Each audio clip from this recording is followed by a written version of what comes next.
Olá, telespectadores da TV Nova. Hoje estamos aqui com a Isabela Guiar, que vai falar um pouquinho para a gente sobre a humanização jurisdicional nos processos que envolvem, né, as famílias. Não é isso, doutora? Isso, boa tarde, Débora, boa tarde, telespectadores da TV Nova.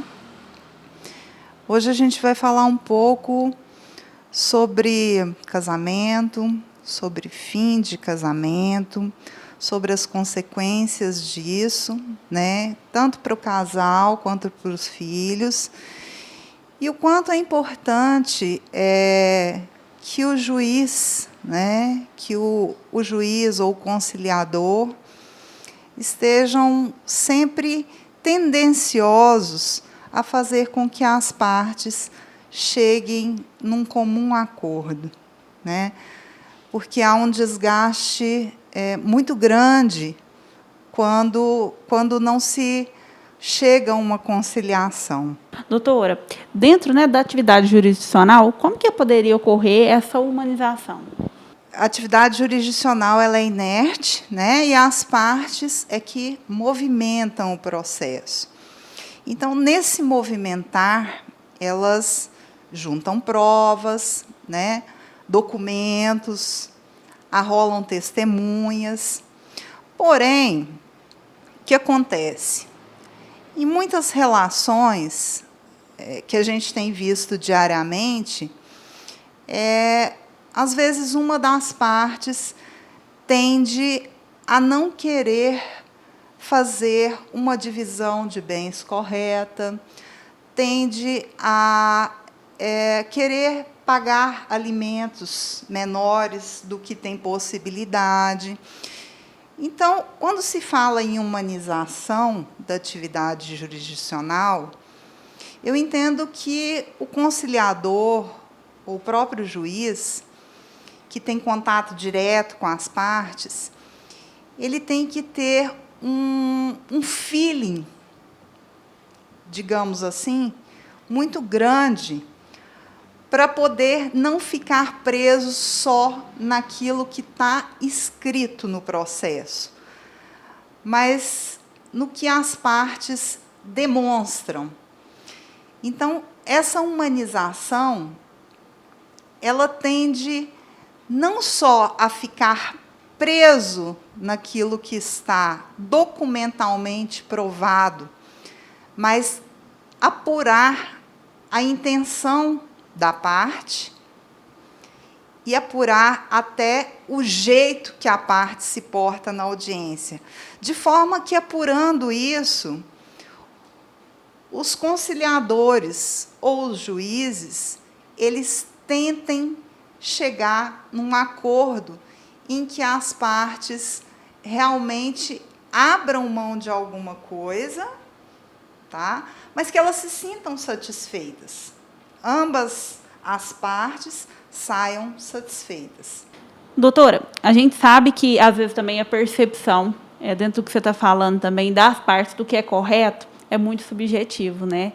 Então, às vezes, até acho que a dificuldade, né, dos magistrados, das pessoas que estão ali, é justamente conseguir uma equiparação, porque o que é certo para um, de repente, não é certo para outro, né? E, dentro disso, a gente vê que ocorre muito o fragmento dessa luta, né, entre as partes na relação com os filhos. E como que fica essa questão da humanização no que tange, né, a parte dos filhos na separação?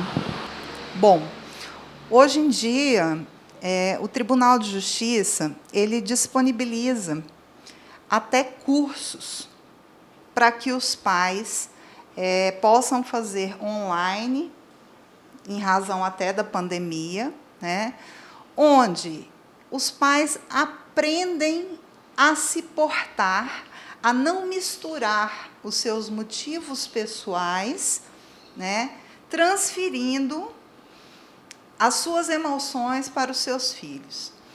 Porque o que acontece? Às vezes, no calor e nas emoções afloradas, alguma das partes tende a mexer com o emocional da criança, a falar frases, né?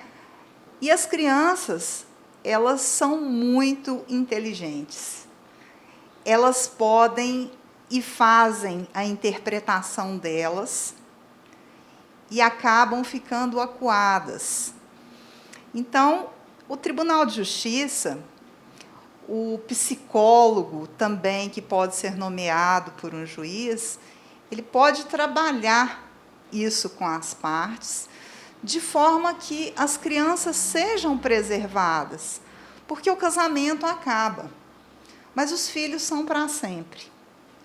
Os filhos são para sempre e eles devem ser amados, se sentir amados e protegidos para sempre.